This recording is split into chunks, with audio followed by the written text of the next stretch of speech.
Davis. I'm the Assistant Director of Business Career Services at Mizzou. And when we think, I work primarily with College of Business students. So those are students that are obtaining a Bachelor of Science in Business Administration with emphasis areas in marketing, management, econ, finance, and then accounting.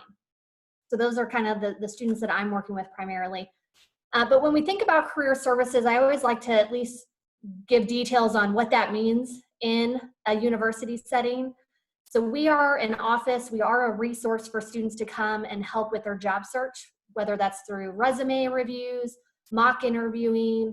How do I go and introduce myself to an employer in person as well as virtually now that we find ourselves in this environment? So kind of the nuts and bolts of job searching, landing an internship or a full-time role, and maneuvering through their career journey. So that is from our standpoint. The other thing that I like to note before I get started with our presentations is that every university is a little bit different on what they look for in terms of a resume or interview skills.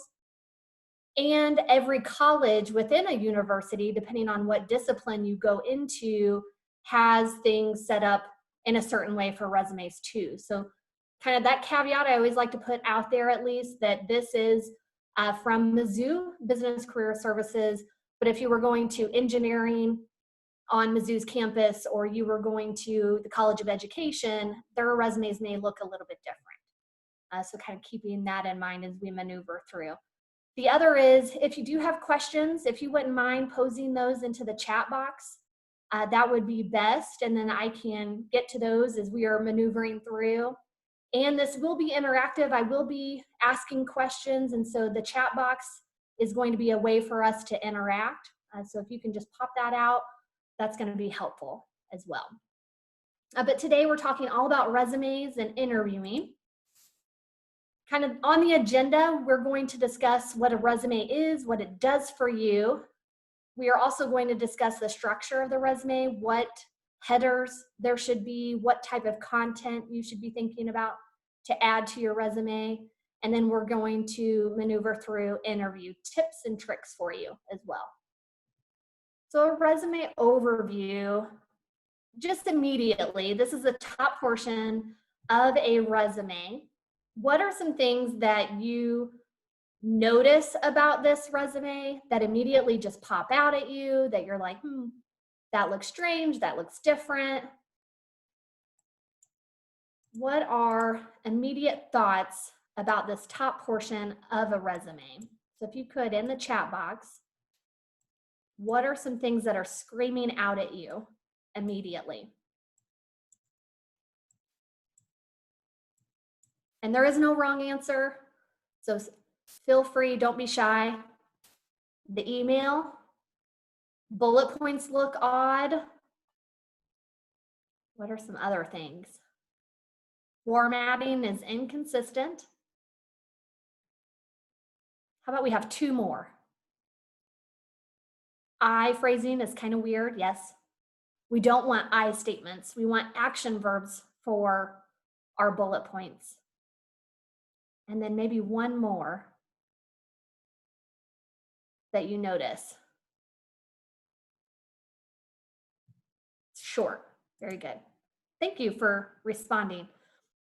The email, that was the very first thing. This person is getting noticed, unfortunately, for the wrong reason. So the email immediately, to me, showcases an unprofessional brand. The formatting, you'll notice the education is in all caps, whereas experience is not in caps and it's bolded. So inconsistencies there. The other is the dates. I don't know the month, so I don't know when this person is graduating, if they're graduating in May or they graduated in December. And same for the work experience. Did they start in January 2015 or December 2015? That is a whole year's difference. Right now, this top portion of a resume, while there are a lot of things going on with this resume, sometimes even just the small things can add up for an employer to decide if they're going to maneuver you through and make it past the review stage to call you in for an interview. So something as little as an email an inconsistent format, the I statements, so lackluster bullet points, all of those things can add up, unfortunately, to get you into the, I'm probably going to pass on this candidate. And if we're wanting to emit a professional brand, we want our resume to do so as well. That is the first impression to an employer when they're reviewing your resume. And we want to put our best foot forward in that first and make that good first impression. So I'm going to help you kind of walk through what a resume, how it should be formatted, what it should look like.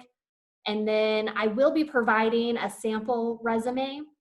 I'll be emailing that over to your instructor. That way he can pass it along to you as well if you haven't already. But that is, again, Mizzou structure. This is something that employers have told us, this is how we want resumes to be set up. And then that way you'll have that in hands too. Now, when it comes to your resume, a basic definition of a resume is, it is a summary of what you've been up to lately, what kind of skill sets you can bring to the table. And if you're, again, wanting to showcase a professional brand, we want our resume to be as professional as possible. So spelling errors are not happening. We don't have any grammatical errors, no formatting issues. But not only that, we do want the resume to look and feel pretty, if you will, but we want the content to speak for itself too. So the experiences that you have, that you're getting, is actually too very, very important. And I think through this program, you're going to find much success, and you'll start realizing that, because it's going to be then on your resume, the things that you're doing for your internships. But those are really the things that I then look at your resume and say, I want to call in this candidate because they've had XYZ experiences before. And from that experience, I know what type of skill sets you have. So why am I wanting to give you a call versus all of the other candidates that are coming across my desk and all of the other resumes that are coming across my desk? Those are the things that are valuable. And we'll talk through that too, how you can gain that experience as well. Some key items to remember when you're first starting out your resume. How many of you have kind of a resume? You can show your hands, raise your hands if you like. How many have a resume right now? Very good. If you don't have a resume, that's okay. And if you've utilized a template for your resume, you may consider doing a blank Word document first, because once you have created by utilizing a template, it's very hard to go back in and edit after you've kind of got it to where you want it. And as you gain experiences, you should be editing your resume quite often. So I think that's why templates are very hard to maneuver afterwards. So I would start with a blank Word document, go in and type everything out, and then go back in and do the formatting to make it quote unquote pretty, if you will.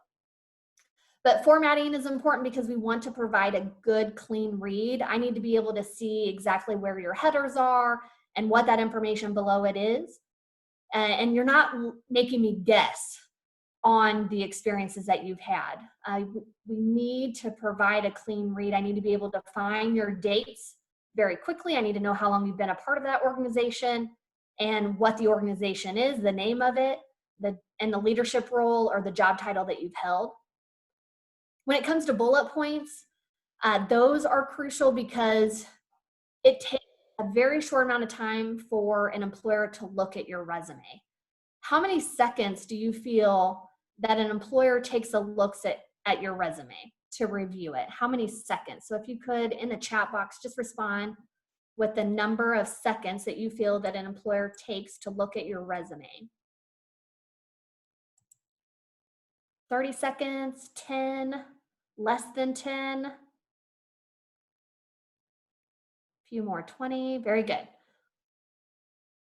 So there's studies out there that have shown that it's usually 7 to 10 seconds that an employer is looking at your resume. So it's almost a quick scan. Now, we want to try to incorporate as much in there as possible in a short amount of time and for the employer to understand and look at that. But if you take a piece of paper, you take your resume and you fold it in half, the top portion of your resume is really what they're looking at first, and then they decide and determine if they want to continue reading or not. So that 7 seconds is crucial. So whatever you want the employer to know first and foremost needs to be towards the top of your resume, and I'll show you how to maneuver that and get that towards the top as well. And then effective chronological organization means for a resume, it's actually reverse chronological organization. In the chat box, if you could, do you have a part-time job right now that you're currently working at? Yes or no? Yes, good. So those, if under work experience, your work experience is going to state your current position, and then any jobs below that would go underneath. If you've already ended that position and it's done, then you will no longer, you won't have it at the top. So anything present is actually what we're putting at the top, and then anything that you've ended and it's done will be below it. And that goes to all of your sections. So if you are a part of a student organization right now, you will put that at the top, and then any previous organizations will go below it. When we think about chronological organization, we usually think about a timeline starting with the past and then coming to the present. But with a resume, I need to know what you're doing right now. Then we want to keep the resume to 1 page. That kind of goes back to how many seconds that an employer is looking at your resume, that 7 to 10. If there's something very important on that second page, they may not get to it just because of the vast amount of resumes that they're reviewing at a certain amount of time. When it comes to objectives and summaries, these are optional right now for you. In college, when you, for our students at Mizzou, we say the objective and summary can come off because your education is telling me what your objective is. So if you're studying marketing, my hope is that you are engaging to find internships and full-time opportunities within marketing. So that's kind of why those objectives and summaries can come off. But for you all, if you don't have a lot of experience right now, it is okay for you to have an objective or a summary statement letting the employer know what your intended path is and why you want this internship or why you want this part-time position or this experience. We want to save our documents as our first and last name and then what the document is. This also goes for cover letters. If you are submitting a cover letter, save it as your first and last name and then what the document is. This may be helpful for you even for your classwork as you're submitting a lot of things online. If I were to download 100 resumes and I save them to a certain folder, I don't want to go through and review updated resume 2020 or newest version resume. I want to know who that document belongs to. Anytime that you're uploading to an applicant tracking system, or if you're going online and submitting your resume, we want it to be in a PDF form, because if I open it up and your Microsoft Word is different than my Microsoft Word, maybe I'm using Google Docs, that could open up wrong and the formatting could be inconsistent just because of different versions. So I would always save as a PDF before you upload anywhere. Now to kind of the structure of the resume. What actually goes in it? How should it look? And what type of content? At the very top of the page, your name should be the largest item on your resume. So we're looking at about a 28-point font probably for your name. We want it to be the largest because we want to be able to identify across the room whose document that is. Your contact information as far as your email, your address, your phone number needs to be up to date and professional. Your address right now, of course, could be your permanent address. When you enter into college, you can utilize your school address if you like. And then your email, right now you probably have your school email as well as a professional personal email. I would utilize whichever one you check the most, utilize that for now as well. And then phone number, if you certainly have a cell phone, let's put that, because I want to know that you are, I will be getting a hold of you versus a guardian or your parents or a family member. If you only have a home line, you can designate that and say home and then what the phone number is. And then our LinkedIn URL. Does everyone have LinkedIn? I think that might be something that you all kind of cover as well throughout this program. But you can, if you have questions about this later on, I can talk with you offline, but you can update your URL to state just your name versus random letters and numbers. So you can identify and make that switch for your LinkedIn URL and copy and paste that onto your resume header as well. So I can show you that. But this is your time to be creative.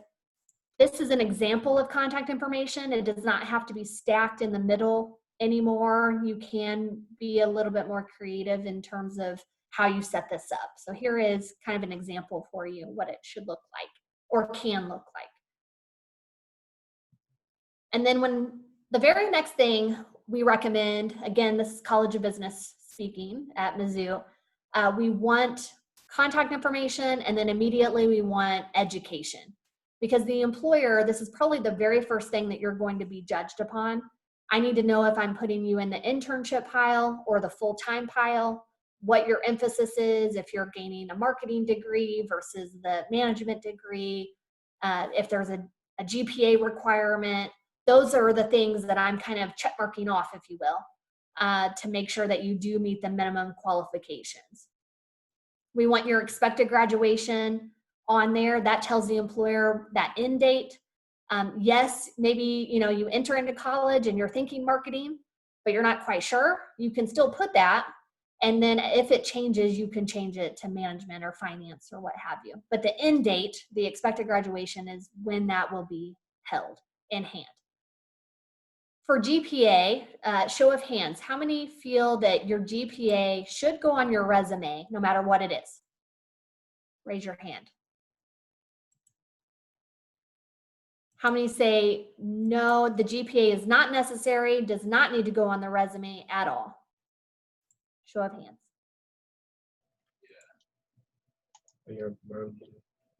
I would only put it on if it was good. Okay, so what we've heard, yep. So a lot of times, again, this is College of Business speaking.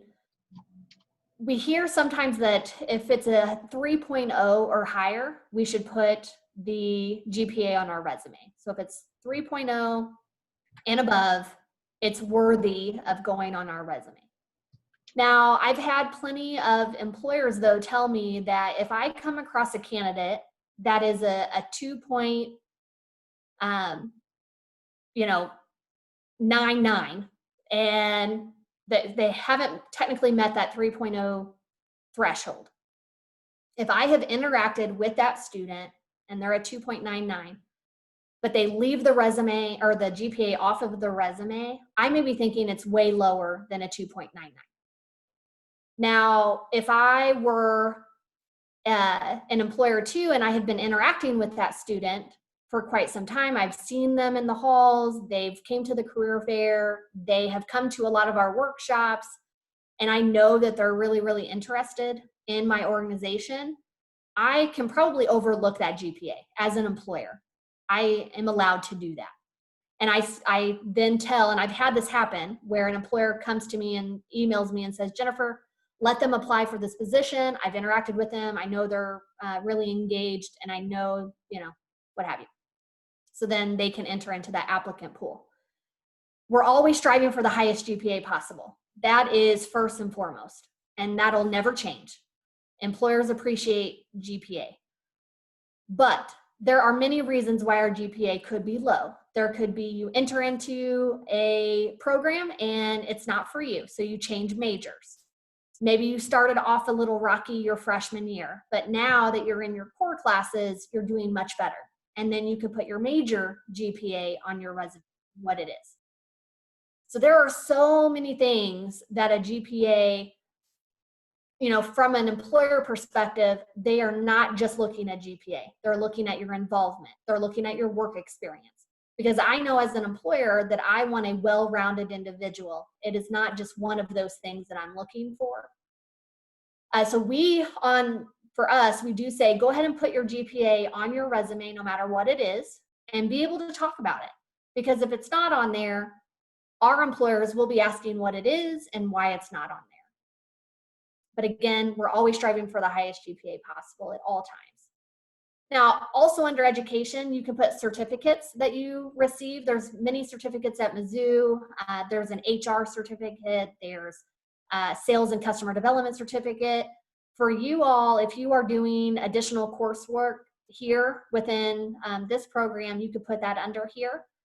Any languages that you speak, I would say, yes, you may have not learned this from school. Maybe it's something that you grew up with, you've had it forever, but still put it under education, because that is a good selling point from an employer perspective. And you need that to be towards the top, because that is the first thing that they're kind of looking at and determining if they want to continue to read or not. So you can, once you've done your school and where that location is, then right underneath it, you could do languages and then state the fluency of those. So here's an example of education, what it could be structured as. So for you all right now, you could do the CAPS program and then do high school underneath it. Then the rest of the resume is really up to you and how you want to showcase it. So if you know that you're applying to something that is very heavily looking at leadership, you may want leadership to be towards the top of your resume. If you are applying for something that is very, they're honing in more on your work experience, they want to know that you've held a job, position before, you've, been able to show up somewhere, early every day and dealt with customers, and you've handled money, that maybe that needs to be towards the top of the page. So you kind of have to, target your resume in a way that's going to best meet your needs for that particular application. Your headers could be work experience, professional experience. It could be leadership and activities, volunteer work that you've done, any awards or honors that you've received, scholarships. Once you're receiving those scholarships, you can add that as a section under honors. And then if you do have a skills section, I would say that it needs to be a technical skill or a very unique skill versus Microsoft Word.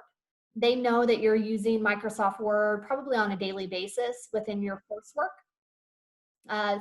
If you are maybe doing like website design or coding, HTML coding, that may be a little bit more unique or technical. Within our experiences, we want to keep it to a 4 to 5 year window. So right now, anything from freshman year on up. And then as you progress into college, you're going to keep a few things from high school on your resume, but then you're going to start replenishing it with new things from college. Or entering into the workforce too. So kind of keeping that, you'll still, if you enter into the workforce directly, you're going to keep some high school information on there. But as you progress in your workforce, you're going to replenish it with things that you're doing in your community. Customized sections. This helps with chronological order or targeted resume. Let's say that you are currently working part-time right now at Subway, and you had an awesome internship in your intended career path. Let's say that you are interested in marketing, and you worked at an organization as a marketing intern previously last summer. Well, under work experience, technically, you need to put Subway first, because chronological order for the resume showcases it that way. So most present and then working your way down.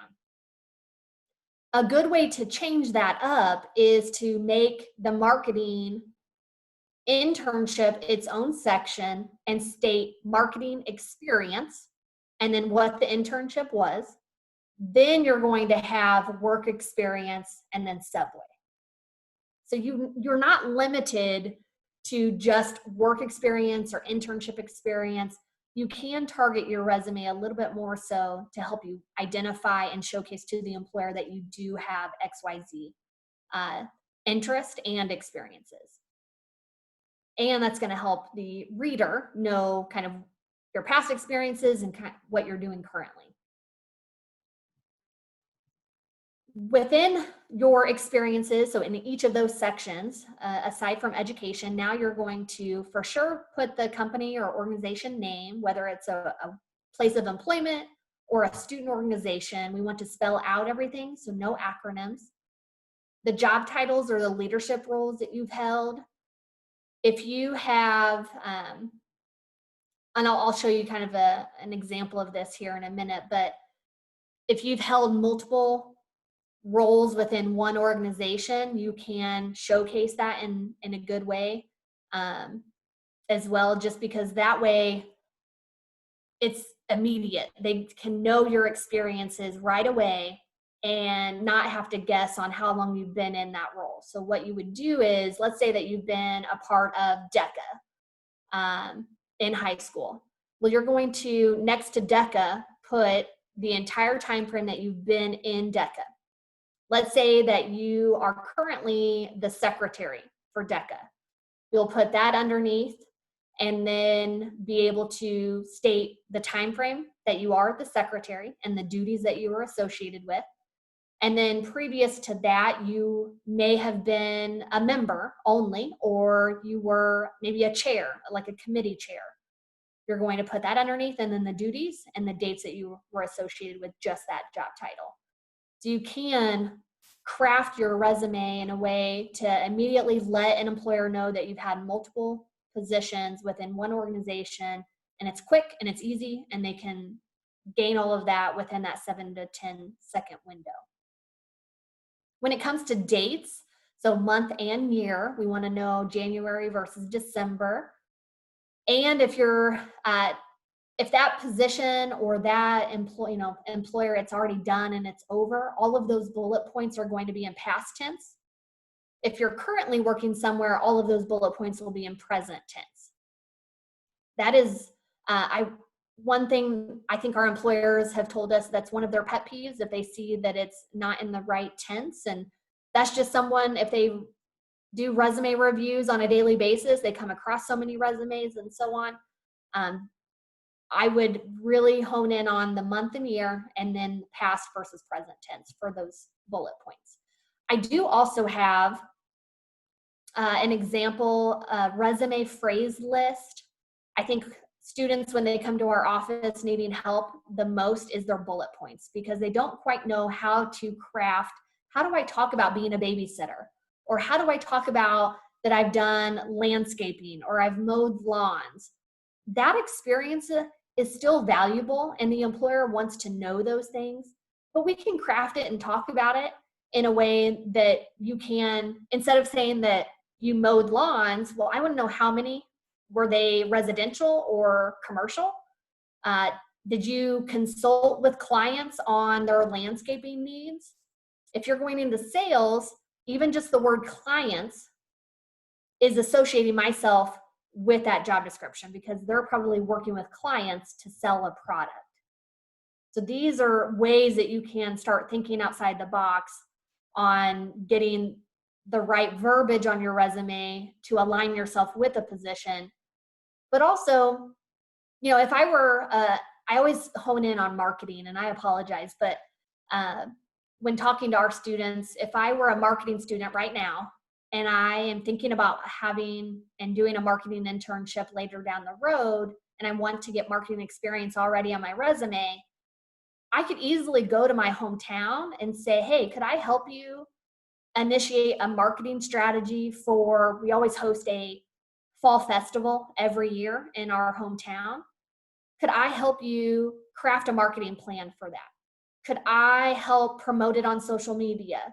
Could I craft a flyer to bring in new members or new attendees to the festival to attract new people to our town? Or could I design a t-shirt that we could sell at the event to be able to raise funds for the event next year?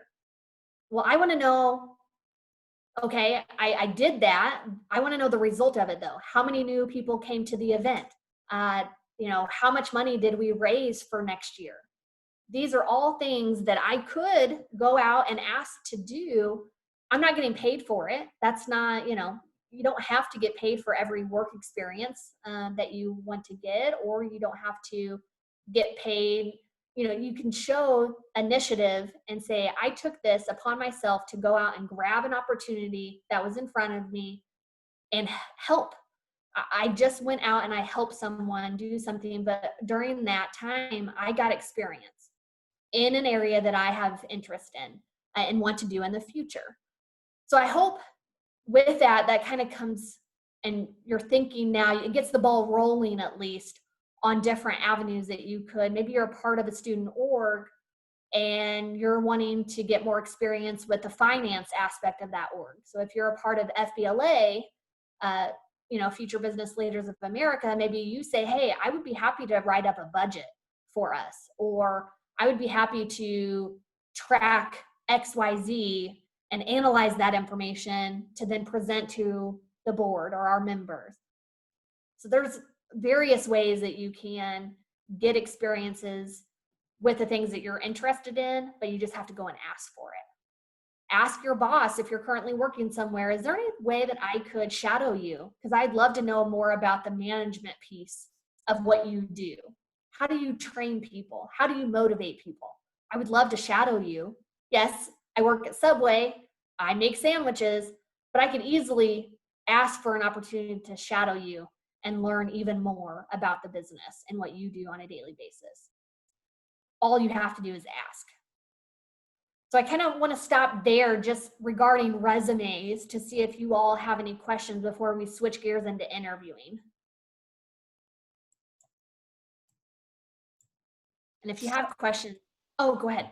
So if you're talking about an activity that you've been involved in for many years, and so you had a position one year and you're in a new position, and when you're listing like bullet points of what you did, even though it's an ongoing activity, but the like the verbs that you're talking about what you did, because those only refer to your first position, like what tense would you put those in? Yeah, so you could split it up that way. So it would go the student org at the top, then over to the right, it would be the entire time you've been in that org.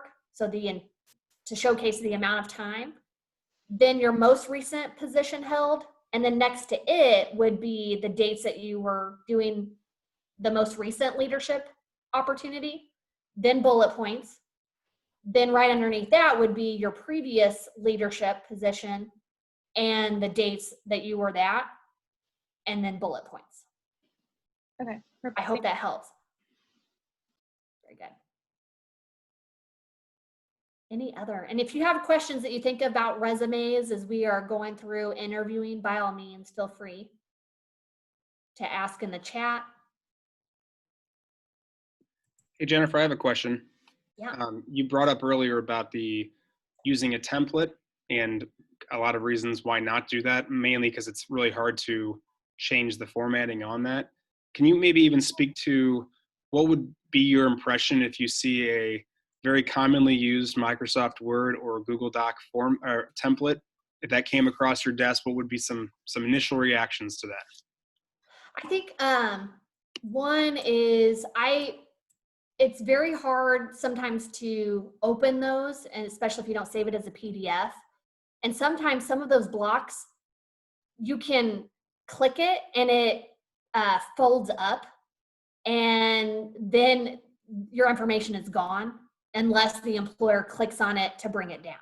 So that's why I think templates can be very inconsistent, and it can almost hinder your job search because not all the information is there. So that's one thing. The other is I can tell spacing wise, if you went in and tried to add something, that the spacing is then off and it just doesn't line up.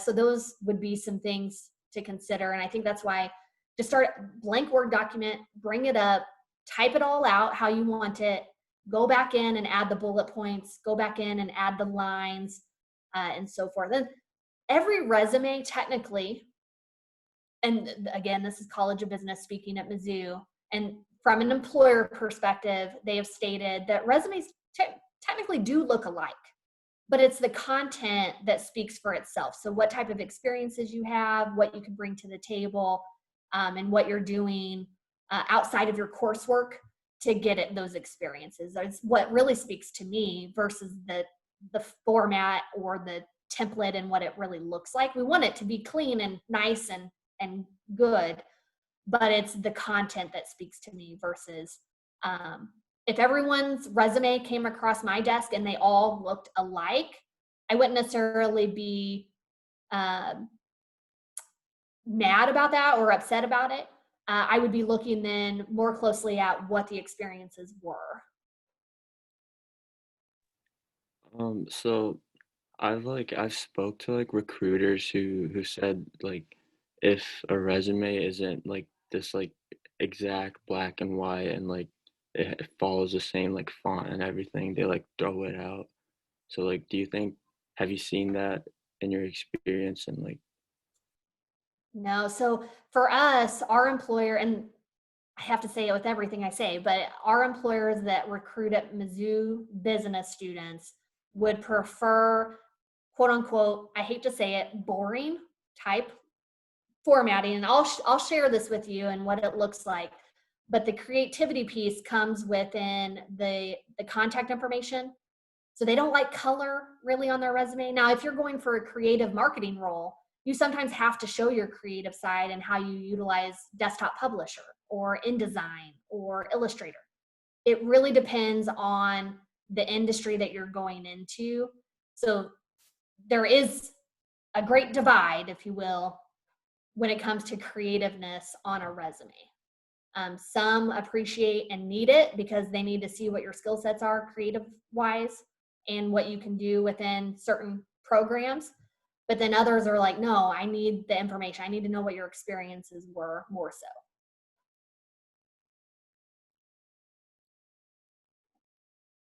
Okay. Well, if you have other questions regarding resumes, certainly put those in the chat box, and I'm happy to respond even by email too if you have questions directly for that. But let's jump into interviews because interviewing has changed a little, given the environment that we're in. But the standard one-on-one, you may be seeing that person in like at their campus, so at their employer site. You go into the business itself and you're interviewing. Or if later on down the road, Mizzou, we have where employers come to campus to interview our students. So the students are not having to travel to St. Louis or Kansas City for their first round interview or out of state. They are coming to a very familiar place to do that. We also see a lot of times phone interviews or virtual interviews. So on Zoom, that they are more of a pre-screening process. They're wanting to, yes, you've applied for the position. I need to get them on the phone to confirm that they're a real person. This wasn't a robot that sent along their resume. And then the virtual interview is now becoming more the standard one-on-one in this virtual environment that we're in. And so sometimes there will be a mixture of maybe a phone interview first, and then a virtual interview, and then an on-site interview. You actually come to the place. So there's a lot of variations. One thing to remember about a phone interview is even though you can't see the person, I would still smile over the phone. They can tell and feel your excitement through the phone. You may not realize it, but if you've talked to someone recently that was really excited about something, you could feel their happiness over the phone. And that's the same for the employer. They can feel that. For both phone and virtual, connection is key, making sure that you have a good connection, cell reception, internet connection, maybe phone a friend beforehand. That way you can tell if you are being heard very well and you can speak clearly and so on. But treat these interviews just like you would as a face-to-face one. Have notes in front of you. That is perfectly fine. When it comes to a panel interview, this is more than one interviewer, meaning I may be interviewing for a job, but I have 3 people in front of me asking questions. The panel interview can be a little intimidating because there's multiple eyes on you, looking at you. But if you can remember to give everyone on the panel some love, some eye contact, you will be okay because you've started with the first person to ask the question. You're rotating and talking to the next, and then you're coming back to who asked you the question the first time. There may be someone on that panel that does not ask a single question and they're just simply jotting down notes. But if you have not given them any love, they may not feel a connection with you. So even if one person doesn't ask a question, go ahead and still give them attention.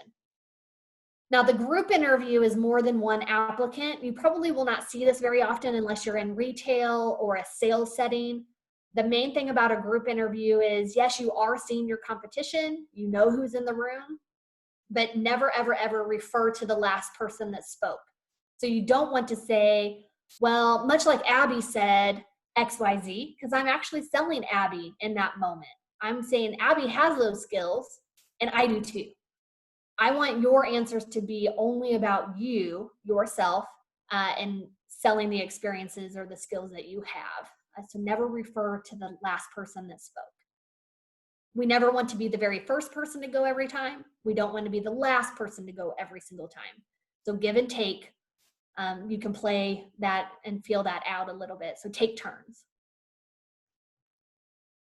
What would be, aside from the standard one-on-one, because every time I ask this question in the chat box, so aside from standard one-on-one, what would be your favorite way to interview? So phone, virtual, so Zoom, panel, or group. So if you could in the chat box, Zoom, so virtual. What else? The other thing is you may come across an interview process that has all of them. You never know. Panel. Very good. Perfect. When you're preparing for an interview, we need to do a little bit of research, and some of this has to be done even before you apply for the position. You need to know what the employer is all about, what do they stand for. You need to know location-wise, if it's going to be a good fit for you, the size of the company, who do they sell, products to or services to, what's their client base. We know, I think, what we want to research on because those are usually our priorities when selecting a job to apply to. But where do you do this research? In the chat box, feel free to respond. Where do you do this research at?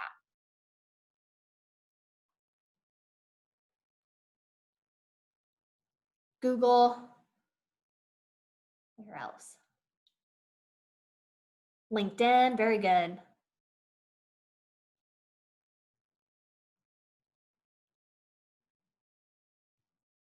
Google. So a lot of Google's, the thing with Google, what I would say is, yes, you can Google and find the company website. That's first and foremost. I think you should always hit up the company website to see what they're all about. But if you go to Google and then the news tab, you can see if that organization has been in the news recently for good or bad and what they've been doing. LinkedIn, they're posting about certain articles or what they've been doing recently too. You can stay up to date. Social media, LinkedIn technically is social media. It's a networking, professional social networking site. But a lot of companies have their own social media pages like Twitter and Facebook and Snapchat and all that jazz too. So you can look them up on there to find out additional information. One that's not commonly stated is people that work there.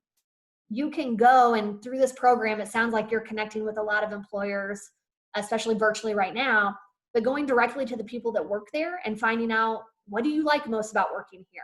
What keeps you motivated going into work every day? What makes you stay at this organization? Having those types of conversations will tell you if it's a good fit for you as well, even before you apply. These are called informational interviews. As many times as you can, by all means, connect with people in the industry that you're wanting to go into and find out, what did they do to get to where they are today? Those are always great questions. And it makes networking so much easier if you think of networking as asking for advice and guidance. Now, the interview checklist, before you go into the interview, we want to know that we are properly dressed. And when I say properly dressed, you need to know what you're applying to and the organization and what it feels like. So myself, we are in business casual. This is what we wear every day. For an interview though, I'm going in business professional. So I'm taking it up a notch from what their everyday is. So if I go into an interview at Mizzou, I'm wearing a suit. If I am going to a bank, they probably wear a suit every single day. That's their atmosphere. I'm wearing a suit. So I've got that. Now, if I were going to apply for a part-time job at a gym, I am not going to walk in with a suit to a gym. I will probably walk in with nice slacks, nice jeans or khakis, and then a polo or a nice button-up shirt. Always dress a notch above what their everyday is.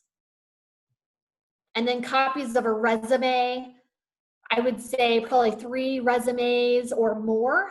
Go in with more than what you expect to use. So if you know that you're meeting with 2 people, well, you for sure need 2 for them. You need 1 for yourself, and maybe a few extra just in case they bring additional people in. So always more than you expect. When it comes to professional references, these should be people that can attest to your work ethic. So they can say, yes, they've showed up early to work. They've worked on XYZ projects for me. They did really well, so on. So probably not your peer, so not a coworker. It should be past supervisors, mentors, instructors. Those would be the ones that we would be looking for, professional references. And then directions or instructions, who to ask for, where to park, practice the drive. In a virtual setting, that's a little bit different. You're asking who you're going to be meeting with, the Zoom details, if you could provide that prior. I would not, for a Zoom meeting, I would say maybe you'd log in 10 minutes early, 10 to 5 minutes early. For an on-site interview, you can arrive as early as you want, but don't walk in until maybe 10, 15 minutes early, because they may be wrapping up another interview as well. So I would say 10 minutes is kind of where we're at, a good way to be there early, to show that you're taking initiative on that. But there is no reason why you can't show up to an on-site interview and wait in your car, get the nerves out, and then go in. We don't want to arrive 30 minutes early. And then practice the drive, know where to park. That way you are controlling the things, you are managing the things that you do and can have control over. Because in the interview, they're going to ask you questions that you're not prepared for, you're not quite sure, and that's okay. Sometimes you can't control that situation. Manage the things that you can control so it alleviates the pressure of what you can't control. And then the tell me about yourself question is always usually the very first question they ask. If you can recap your resume, that's going to be best. It helps you stay in line with, okay, I've said this, I've said that, said that. So it may look something like, hi, my name's Jennifer Davis. I'm currently a freshman at Mizzou, planning on studying marketing. And I have been really involved so far at Mizzou by doing XYZ. But previous to that, I've had held multiple customer service related positions leading up, to coming to Mizzou. And I'm really excited to be here today to learn more about XYZ position or XYZ company. So I'm always bringing it back to the present. And that's how I end that tell me about yourself answer. When we're practicing our tell me about yourself, they usually say, no, that's about it. I would prefer that you end it with, and I'm really excited to be here today to help you all learn more about resumes and interviewing. Then they know that you're done and they can go on to the next question. So here's an example of that. So hi, my name is, so name, what year, what you're studying, and then maybe an interesting fact about you that, yes, I am from St. Louis, and then some of your accomplishments within that. You don't have to write and jot all this down. I will provide this slide deck to you all as well, so you can take a look at it later. And then during the interview, you're greeting that person, whether it's online or in person. Small talk happens. It could be about the weather. It could be about things that are happening during that week or that month. Right now it's fall time, so we're probably prepping for fall festivities and so forth. When we're in the interview, some tips and tricks that I have found, if you come across a question that you were not prepared for and you're not quite sure how to answer, there's this 3-step process that you can follow. That is first saying, wow, that's a really great question. I've never really thought about that. Right in that moment, I am stalling. So I am taking it in, right? My mind works so much more quickly than you realize, but by you stalling just for a moment, your mind can come up with an answer. So, wow, that's a really great question. Step one. Step two, if that step one doesn't work, say, do you care if I take a moment to think about that? You can then look away, look down, be thinking. Okay. And then come back with your answer. So that's step one. Wow, that's a great question. Step two, can I take a moment to think about it? And if those two don't work, step three is, I am so sorry. I don't have quite an answer for you right now. Is it okay if we come back to that one? I'd really like to provide a good answer for you. And if we could circle back to it, I'd appreciate it. I would prefer that you do that step three process instead of answering and traveling down a road that you just can't come off of. We have all been there where we are answering a question and we're going, I'm not quite sure if this is even what they're looking for. We've been there, it'll happen, it's fine. But if you try to utilize that three-step process first for one that for the questions that do throw you for a loop, you're going to find much more success. And I, as an interviewer, would appreciate that versus you just trying to come up with answers. If you are answering and you have provided somewhat of an answer and you're going, I don't know if that's really what they're looking for, you can ask that. You can say, is that kind of what you're looking for? And if they say, no, actually, we were looking for this, you can redirect your answer. And if they say, yes, actually, no, that's wonderful information, then okay, I'm done. I don't have to continue. So those are some tips and tricks, if you will, for conducting an interview. We're going to say, we're going to say, we're going to say so. We are human. The best way to mitigate that, though, is to practice.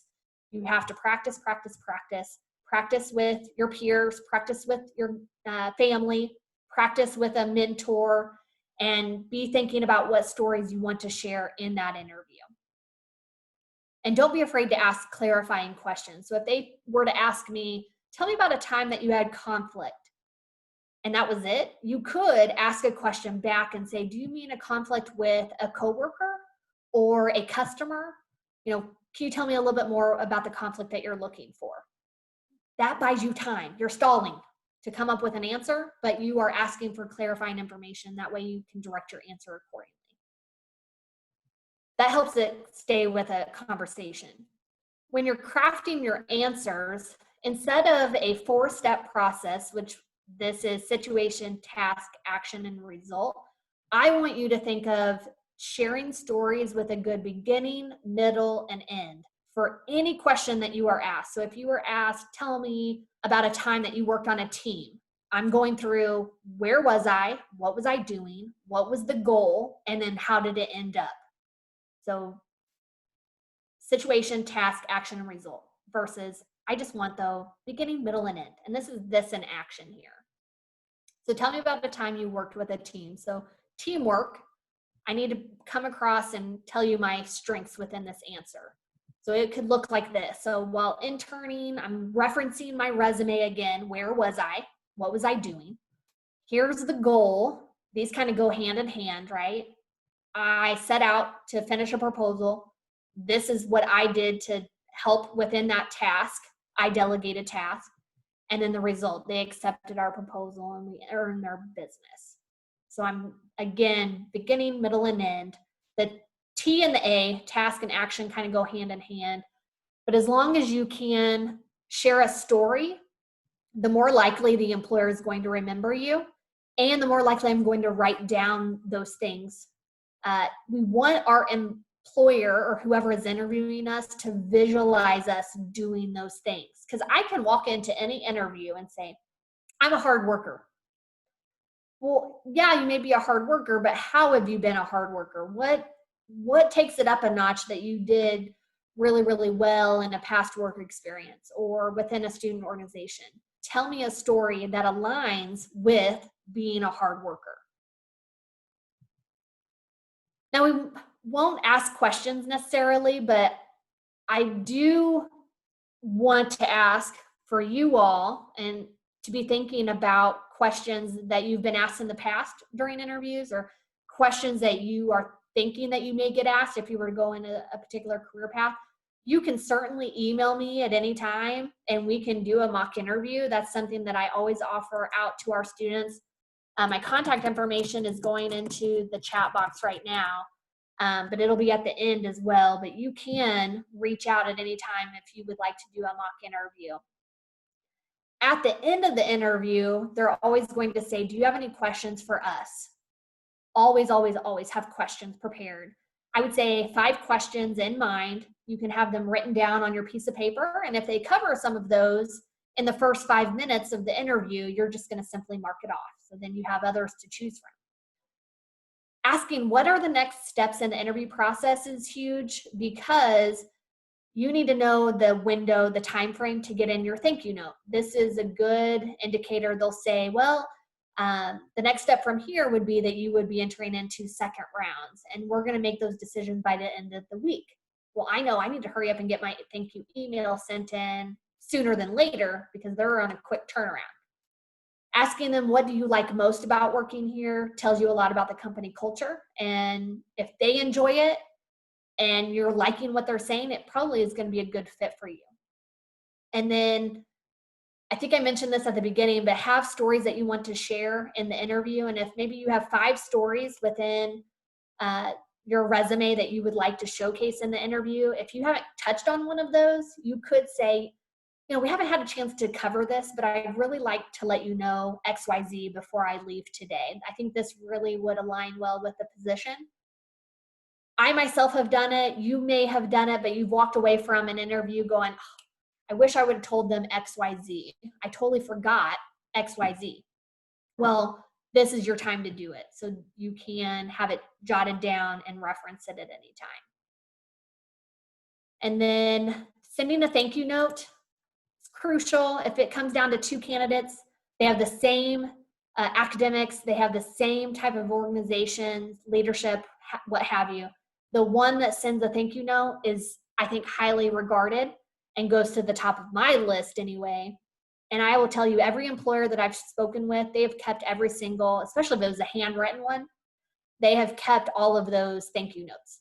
And I would bet to say that your instructors, if you have written them thank you notes, they probably have it somewhere.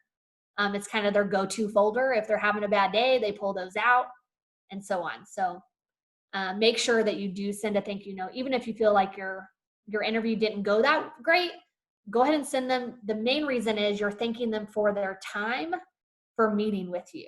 That is first and foremost. You appreciated their time. And then I know we're right at the 1 or the 2 o'clock hour, but feel free to jot down my information. I'm happy to review resumes. I'm happy to talk through interview skills further in more depth.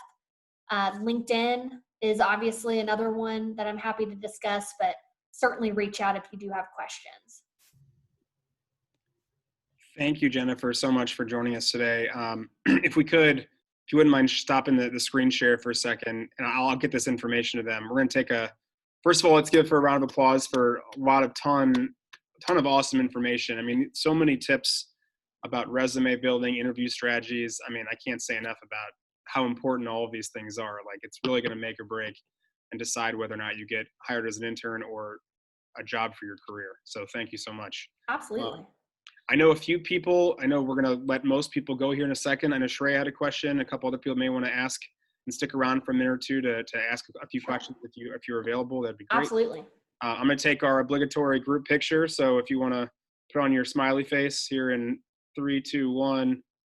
There it is. All right. You guys look all right. Okay. Thank you for joining us today. And I'll see a lot of you tomorrow or Friday. And again, Jennifer, thanks so much for joining us. Absolutely. Thank you for having me. Yeah, if you want to stick around for a question, definitely stick around.